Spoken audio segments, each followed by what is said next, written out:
अरुण उपाध्याय जी जो कह रहे थे, तो अरुण उपाध्याय जी का ही ऐसे अरुण उपाध्याय जी सप्ताह चल सकता है कि पूरे हफ्ते भर वो बोल रहे हैं, बाकी लोग सुन रहे हैं, और बहुत सी बातें मेरे सर के ऊपर से जा रही थी, तो वो बीच बीच में प्रश्नोत्तर भी उनका उस सप्ताह हो सकता है। लेकिन ये सम्मेलन की एक अपनी मर्यादा है, इसलिए आगे फिर कभी ऑनलाइन या प्रत्यक्ष उनका कोई बड़ा कार्यक्रम करेंगे। वैसे ही सारंगल जी का है, सारंगल जी ने बड़ा काम किया है, लेकिन अब वो 15-20 आधे घंटे में क्या कहें। तो मेरा तो ये है कि फोकस चीज है, और उसके वो होना चाहिए कि ये किताब का ये उदाहरण है और ये प्रमाण है।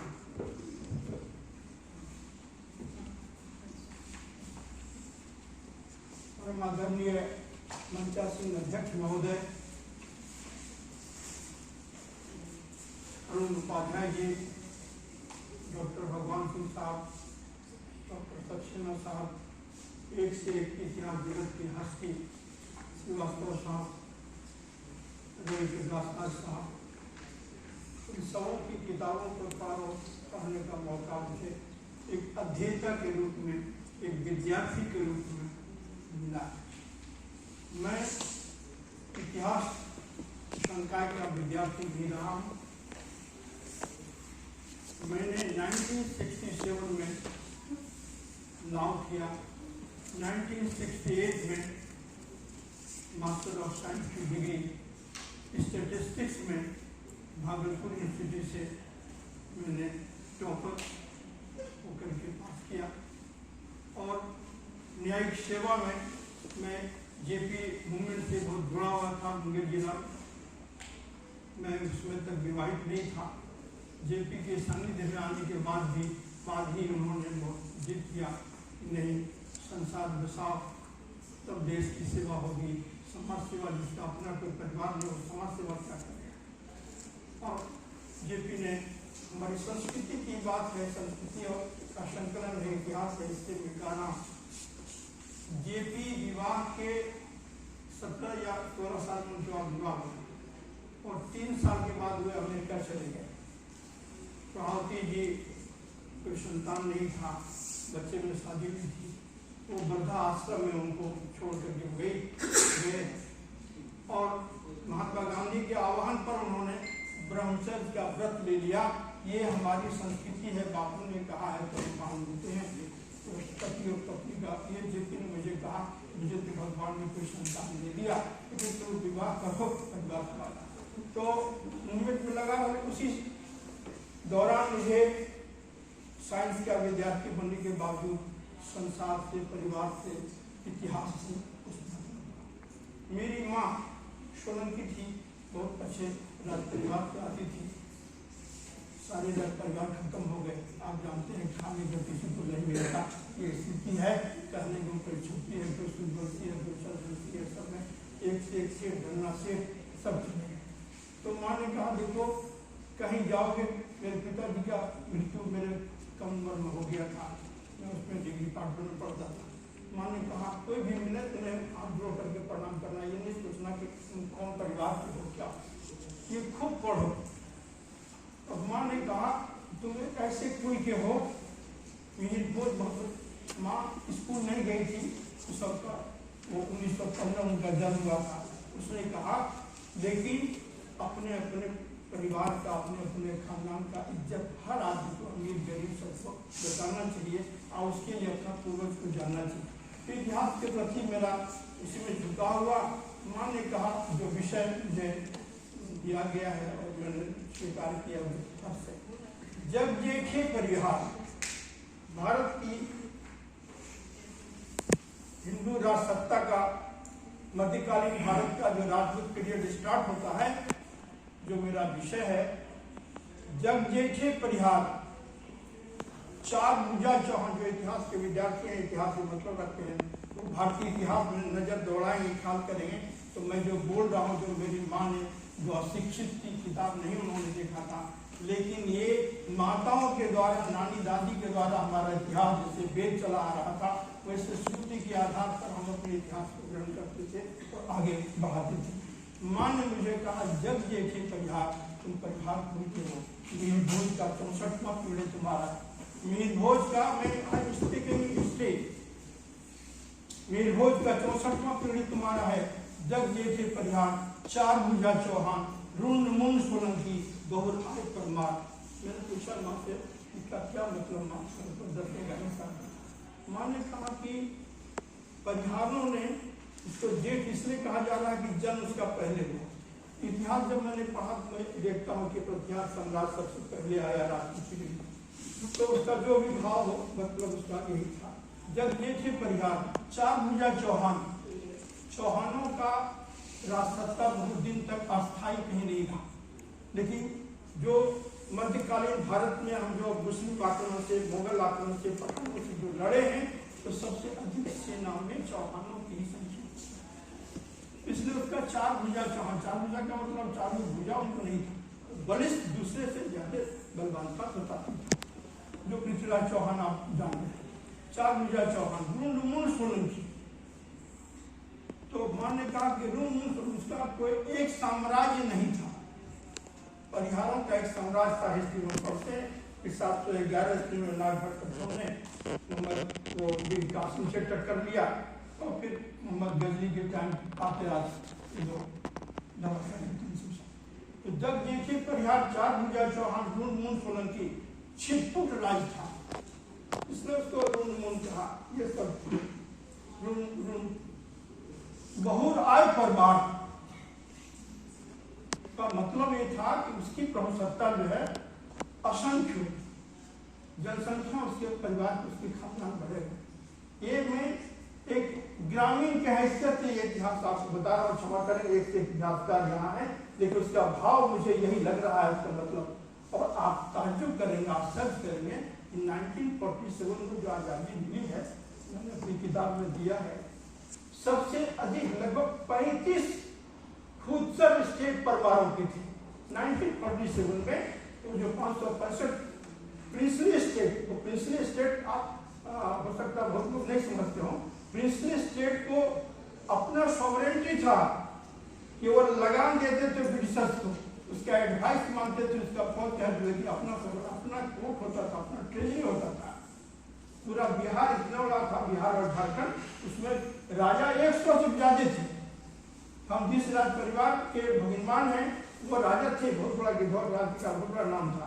1911 का दिल्ली दरबार में वो किंग जॉर्ज ने अपने बगल में उनको चेयर दिया था, लेकिन वो ऐसे राजा, उनसे बड़ा बड़ा राजा सब था, जो ये dominion of India, union of India में जो मर्जर हुआ, that was a great fraud, that was a great fraud with the rulers of the country, कि दस्तखत कर दिया और सबों ने स्वेच्छा से इंडिया एक बहुत शक्तिशाली देश बनेगा, इसलिए सब मिले हुए सारे जितने वर्ष से सब। तो मुझे विषय से ज्यादा बढ़ जाएगा, समय का मर्यादा है, मैं क्षमा मांगूंगा आपसे, फिर कभी मिलेंगे तो बात करेंगे। I can speak for 5 days, my subject is, now I am coming directly to the subject. Harshvardhan के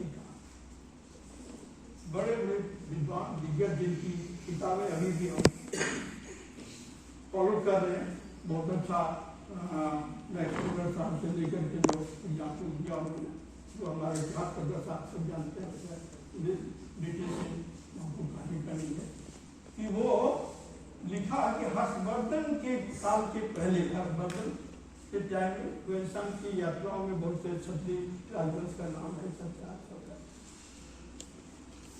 लेकिन उसके पहले ये कहां से होंगे?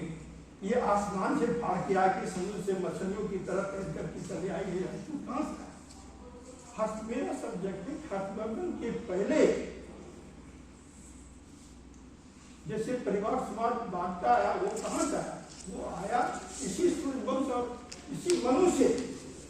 पूरी सृष्टि जो है, कहीं कहीं है कि यम और मनु 2 भाई थे, लेकिन हमारे सनातन शास्त्रों के साथ मनु के ये से आगे अत्रि हुए, अत्रि से चंद्रवंश चला, सूर्यवंश मनु से चला, इच्छा ये एक से एक विद्वान आपने बहुत बड़ी बात रखी और उन पर ध्यान है। एक तरह से बहुत सारा शुरू से अंत तक का ये उन्होंने बहुत अच्छा ही किया। परशुराम राम के माँ सीता के स्वयंवर के समय में उपस्थित है, पूरा हिंदुस्तान जानता है, वहीं उन्होंने अपना पशु का त्याग कर दिया।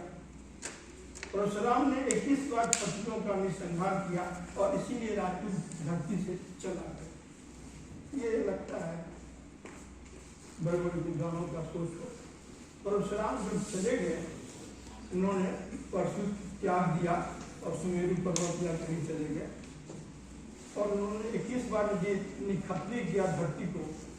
तो जनक और दशरथ और एक से एक जो बड़े दिग्गज राजा उस स्वयंवर में कहाँ से पहुंचे? तो खैर वो विषय में वो अपनी जगह पर है। मैं ये कहूँ अपना विषय पर आता हूँ कहने को कि हर्षवर्धन के काल के पूर्व भी हजारों राजवाड़े थे राजपूत, उसी में से वो फिर हर्षवर्धन के टाइम में जो बचे थे तो कैसे थे मैं, वो मेरे पास में 12-13 किताबों की है। महाभारत युद्ध के बाद बहुत एक ये विषय है इतिहासकारों के शोध का बहुत अच्छा कि महाभारत के रण के बाद हस्तिनापुर कुरुक्षेत्र में हुआ जो पानीपत का है। आप देखेंगे कि पूरा भारत का विद इन इंडिया का एक्टिविटी जो है पॉलिटिकल डिप्लोमेटिक वो सब खिसक गया साउथ की तरफ, western India north west border पर, सिंध की तरफ, गजनी की तरफ, महाराष्ट्र की तरफ, राजस्थान की तरफ, राजस्थान से क्या कारण रहा होगा? ये सोचते हैं, चिंतन इतिहास चिंतन क्या विषय पढ़ना है लेकिन चिंतन और मनन करना। तो मैंने ये पाया कि पॉपुलेशन का बहुत बड़ा गैप हुआ महाभारत का युद्ध, और वो सही युद्ध था हुआ। वो अतिशयोक्ति अलंकार लगता है, साहित्य में बढ़ता है, लेकिन जहाँ तक घटनाओं का सवाल है 18 अक्षरी सेना लड़ी थी और बहुत बड़ा नरसंहार हुआ था। और श्री कृष्ण को वास्तव में हम तो सनातन धर्मी हैं, भारत के संस्कृति का ये है, श्री कृष्ण एक व्यक्ति थे और श्री कृष्ण का एक अवतार हुआ था। अवतार ये नहीं समझा जाए कि भगवान थे कि वो एक अलग पार्ट है, लेकिन श्री कृष्ण इंडिया का एकीकरण के लिए आए और यदा यदा ही धर्मस्य ग्लानिर्भवति भारत अभ्युत्थानम धर्मस्य तदा आत्मानं सृजाम्यहम्। मैंने इसी पंक्ति से अपनी किताब का शुरुआत किया और उसी के लिए हुआ कि पाप का नाश। वो अब हम कनिंघम के रिपोर्ट पर आते हैं अपने सब्जेक्ट के बारे में। तो सारे विद्वानों ने कहा कि लगभग भगवान श्री कृष्ण का मेरे अध्ययन के हिसाब से 3102 वर्ष पहले, 3102 वर्ष पहले ईस्वी 17 फरवरी को महाप्रयाण कृष्ण भगवान का। कृष्ण भगवान के महाप्रयाण के बाद शौनक ऋषि ने 264 कली में और युधिष्ठिर संबत एक नैमिषारण्य में, जैसे आज ये गोष्ठी इस पर करे ऐसी होती रहे समय पर देश विदेश में अपना चलता है। नैमिषारण्य में एक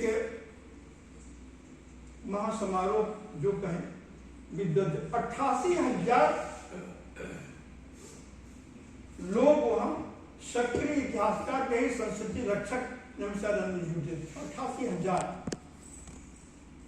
और उसमें आज जो समय का ये है, इसलिए मैं सबका नाम 8 ये जैमिनी वगैरह सब वहां उपस्थित थे, व्यास भी उपस्थित थे। सबों ने उस समय तक का जो भारत का संस्कृति का इतिहास था उस पर विचार विमर्श किया और महाभारत की घटना से जो भारत में ये हुआ, ये सब को लेके अपडेट पुराण, एक अपडेट इतिहास है। पुराण क्या है? हिंदी शब्द है पुराण, तो हिस्ट्री लिखे तो पुराण लिखे। तो इस तरह से एक क्रम इतिहास का हमारा चलता था।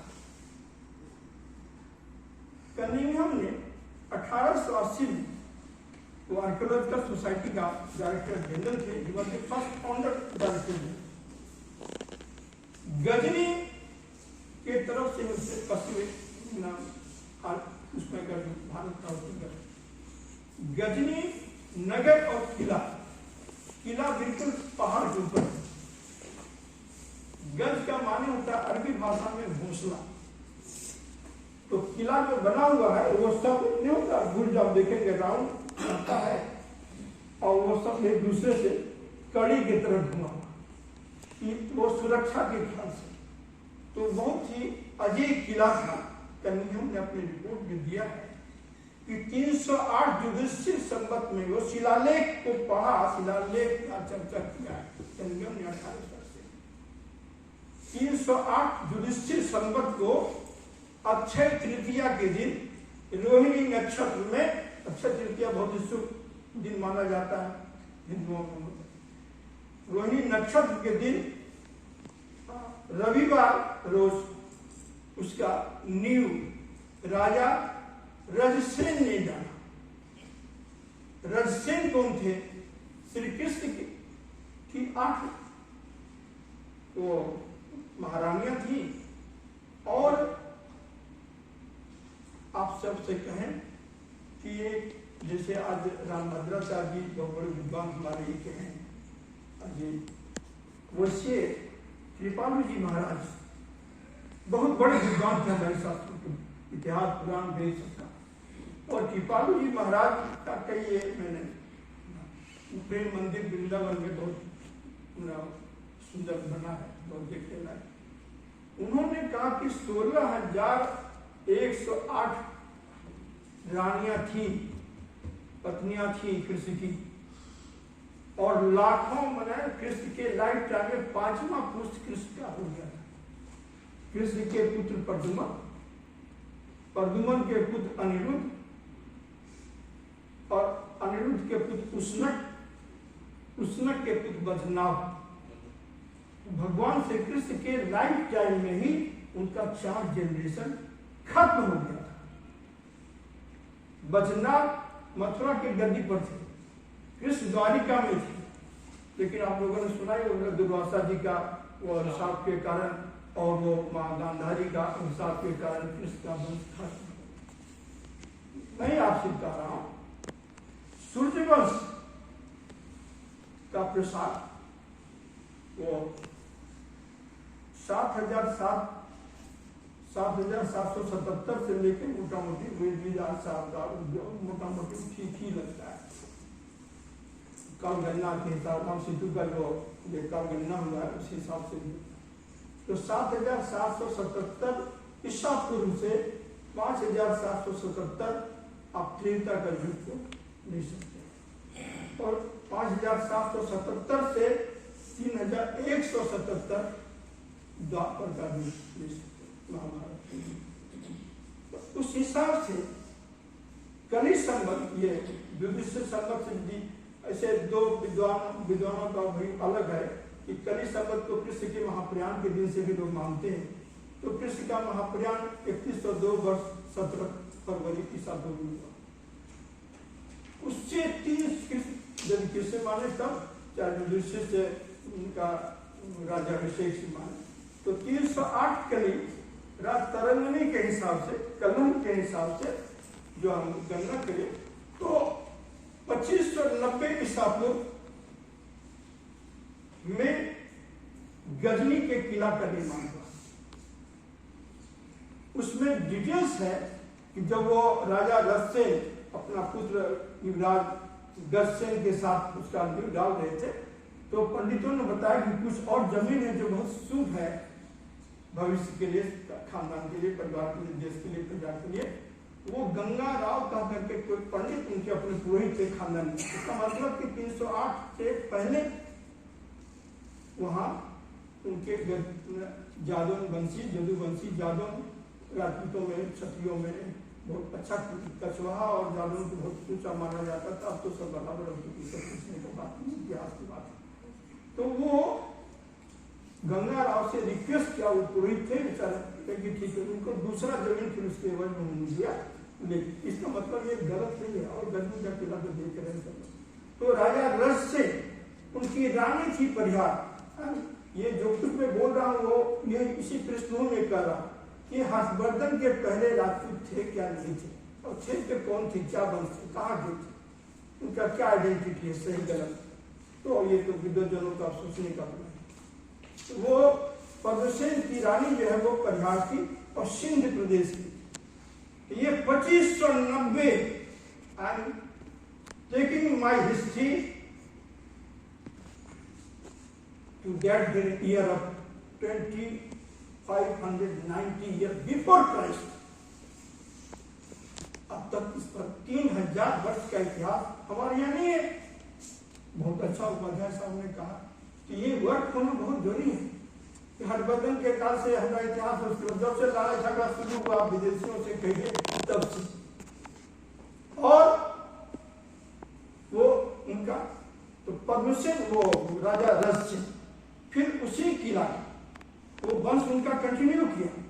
मेरे पास में कृष्ण याति के पुत्र यदु, यदु से 39वां पीढ़ी में कृष्ण भगवान में, कुछ लोगों ने कहा 43 में, और कृष्ण भगवान के 6ठी पीढ़ी में सुबाहु, सुबाहु से 10वीं पीढ़ी में ये रस्सेन, और रस्सेन 10वीं पीढ़ी का मतलब हो गया। और फिर कृष्ण से 83 या 86 पीढ़ी में राजा पद्म ऋषि सेन, उसमें बिल्कुल खंडन हो गया था गजनी। वो 308 जुडिशियल सम्मत आता, उसने जीर्णोद्धार किया फिर गजनी का। और वो 152 ईस्वी आता कनिष्क का, कनिष्क पेशावर से रूल कर रहा,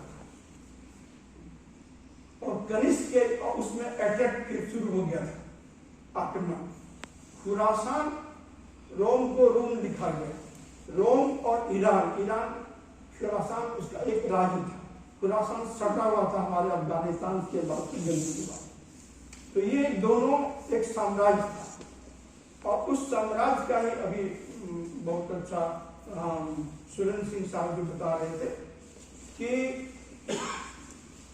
जैन अवस्था, जिसे हमारे यहाँ रामायण और महाभारत है, वैसे जैन अवस्था है, ईरानियों का किताब कहा जाता है, लेकिन उसमें ईरान और यूनान दोनों का शब्द है, और वो वास्तव में हमारी सभ्यता का है। वहाँ अभी मैं जो सितंबर माह में 1 महीने तक मैं अपने लड़के के साथ ये देखने के लिए गया था, पूरा यूरोप जहाँ तक। मैं पेरिस गया, वहाँ के 3 संग्रहालयों में मैं गया, 2 दिन में। रोम गया, ये मैं अपनी बात ही कह रहा हूँ, रोम गया, वहाँ का 3-4 संग्रहालय, स्टॉकहोम का 3-4 संग्रहालय, और एक और जगह एथेंस, रोम गए, एथेंस गए, वहाँ कहीं भी ये अपना जो हम लोग की संस्कृति का किताब का ये गाछ है, तो बरगद, पीपल आना कुछ कहीं नहीं मिला, कहीं हम खोजते रहे, तुलसी उलसी कुछ नहीं मिला। तो खैर एक पहाड़ पर त्रिशूल और उसमें नाग लगा हुआ, तो खैर वो पूरा देख के लगा, और स्वस्तिक का चिन्ह बिल्डिंग में देखा, कमल का फूल मैक्सिमम बिल्डिंग में, रोम में, एथेंस में, पेरिस में सब लगा, और वहां लिखा हुआ देखा संग्रहालय में कि हमारा सिविलाइजेशन 6700 वर्ष पहले का बस। तो वो लगता है जैन अवस्था के आधार पर ग्रीक का साम्राज्य का एक पार्ट था, तो वो बेचारे का उनका दोष है, उनका सिविलाइजेशन ठीक है, लेकिन उसको हम लोग सिविलाइजेशन का बिगनी नहीं मानी, बर्थ नहीं मानी। लुई जैकेलियट जैसे हम एक मैजिस्ट्रेट से जज हुए, लुई जैकेलियट एक मैजिस्ट्रेट से जज हुआ, ही was the first man yes से लॉ बाइबल जानसी ने 1869 में उन्होंने वो जो आर्या साहब ने कहा बेस्ट बुक है हमारे संस्कृति का, कहा कि India is the cradle of Mankind, cradle of Mankind, this is the language, cradle of Mankind, India is cradle of Mankind. एक भारत उसका संतराम जिन्हें कलकत्ता में संस्कृत के महाउपाध्याय उन्होंने उसका अनुवाद लिखा था 18 साल के बाद, बहुत पॉपुलर किया, उसको दबा दिया था, मैक्सिमम सब दबा दिया। बहुत उसने लिखा इंडिया के डेवलपमेंट है। तो मैं सब्जेक्ट पर आता हूँ कि वो तो उस तरह से कृष्ण भगवान से लगातार 107 पीढ़ी का नाम तवारीख है जैसलमेर लक्ष्मीचंद जी ने लिखा, डॉक्टर नारायण सिंह भाटी ने भी तवारीख जरूर लिखा, जैसलमेर दीक्षा, और फिर हरि सिंह भाटी ने लिखा है गजनी से जैसलमेर, वो किताब मेरे पास है, वंडरफुल बुक है, पूरा सारा पुराण महाभारत रामायण सबका निचोड़ इसमें है। तो वो जिसने जीर्णोद्धार किया, तो ये क्योंकि समय नहीं है कि ये जो 107 पीढ़ी का हम नाम दे रहे हैं, इस किताब में बेस किया वही सब, और अलेक्जेंडर से और कर्नल टाट ने अपने जो एनासियन एंटिक्विटी राजस्थान लिखा, उसमें उसने कोट किया कनिंघम के रिपोर्ट गजनी के बारे में। तो मेरा कहना है कि गजनी का किला रखी का निर्माण करता यादव था, राजपूत था, कृष्ण के वंश का था, और रजसेन की रानी परिहार थी, मधुसेन परिहार। सिंध जो है एक साम्राज्य था, इस पार सिंध का पूरा हो गया हम लोग के, पर ये जैसलमेर तनौत जो है, तनौत माता मंदिर का नाम आप सुना होगा, हम सब वहाँ गए हैं, हम सब जगह पैदल घूमे हैं जी। और ये सब रिटायरमेंट के बाद 65 साल के बाद मैंने आप लोगों के आशीर्वाद को शुरू किया, और यही जीवन का पाठ है। तो खैर ये सारे जो राजा उसके हर एक पीढ़ी के, उसका नाना कौन था, किस देश का था, वो सबका, वो परमार, तोमर, गोहिल, ये राणा गंगोपुर, इस सारे वंशों का 20-22 वंशों का सबका देश का भी नाम है, लेकिन ये अधिकतर अयोध्या का 1-2 संबंध है। अब मैं अयोध्या पर आता, तो जीर्णोद्धार जो किया था उस समय, वो इतिहास में हम लोग के यहाँ आ गया है। शुंग वंश का जिससे मगध सम्राट उस्मित्र हुए, शुंग के पौत्र थे वसुमित्र। वसुमित्र ने 90 BC में आक्रमण किया था। फिलिस्तीन एक साम्राज्य था, उसमें अलेक्जेंडर नाम का उसका राजा था, वो हमारे सीमाओं पर तंग करता था, ये ईरान तक हमारा सीमा था, लुकरासन तक, उस पर उन्होंने अटैक किया। तो सबसे बड़ी ये परिहारों की सेना धवलदेव परिहार था, जिसका नाती था जीर्णोद्धार जो किया था गजनी की किला। तो एक तरफ मैं पुरातत्व का ये दे रहा हूँ, दूसरी तरफ इतिहास में फिलिस्तीन के इतिहास में आया है, यहाँ के इतिहास में आया है कि साहब धवल सिंह परिहार की सेना जो थी वो बहुत प्रशिक्षित थी, और वो उसके बल पर उस युद्ध को उन्होंने जीता। और वहाँ शुंग वंश का वसुमित्र और फिर 3 पीढ़ी वहाँ रूल किया, और वो सीरिया फिलिस्तीन साम्राज्य का बहुत इंपॉर्टेंट राजधानी था, जो बहुत अच्छा दिखा रहे थे अमित बाबू साहब, सीरिया के बारे में दिखा रहे थे जी, बिल्कुल सही, हम सब फोटोग्राफ लाए हैं, बहुत सही जी। वहाँ लगभग 700 ईयर्स तक हम मतलब इंडिया के लोगों ने वो देख के लगे कि इंडिया में ऐसा नहीं था, सब ध्वस्त कर दिया। तो सब जो वार हो रहा है अभी सीरिया में, वो सब उसी को खत्म करने के लिए हो रहा है। एक पक्ष कहता है प्रोटेक्ट करेंगे, दूसरा कहता है। तो वो कृष्ण 2590 में गजनी का निर्माण हुआ।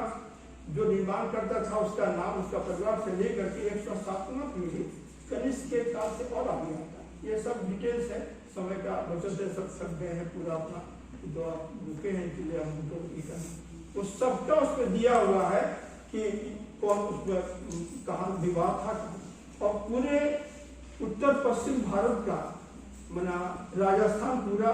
तो अयोध्या का 2 राजा का नाम है कि जिसकी पुत्री का शादी हुआ, बहुत प्रतापी राज्य हो गया। ये शालिवाहन संबंध जो हमारा शालिवाहन संबंध जो ऐसा है, तो लास्ट जो जीर्णोद्धारक था महाराज, वो गजसेन, उसकी माँ धवलदेव परिहार की पुत्री थी, और जो धवलदेव सिंध का राजा था। पोरस परिहार सिकंदर का आक्रमण 323 BC जो 326 शताब्दी का पोरस का ये परिहार, ये वो मेरी किताब वहां से जी वो ऐसा है जी। ओरस परिहार के बाद में वो जितने भी गरीब भी हिंदू है भी सब अपने बच्चे का जिंदगी बनवाता है, पंडित से दिखवाता अभी भी। तो उसमें तो जो रास्ता था उसका सब, तो वो वास्तव में वो पोथियां मेंटेन होती थी, अभी भी हो रही है सबका, कि किसका बच्चा किस दिन जन्म लिया और फिर इस तरह। तो वो बहुत बड़ा आधार था जिसको ब्रिटिश राइटर्स ने या हमारे जो राइटर्स हुए आगे पीछे उनका अनुसरण करता उन्होंने उसको तरजीह नहीं दिया। वो बहुत बड़ा इतिहास है, कुछ विसंगतियां हो सकती है काल्पनिक के कुछ भी कुछ तो उसमें अपना आया है कि जो गस्सेन था लास्ट जो 152 ईस्वी में फिर जीर्णोद्धार किया, 12 साल लगा गजनी के किले को फिर से बनवाने में, 308 जुडिशरी संबत में,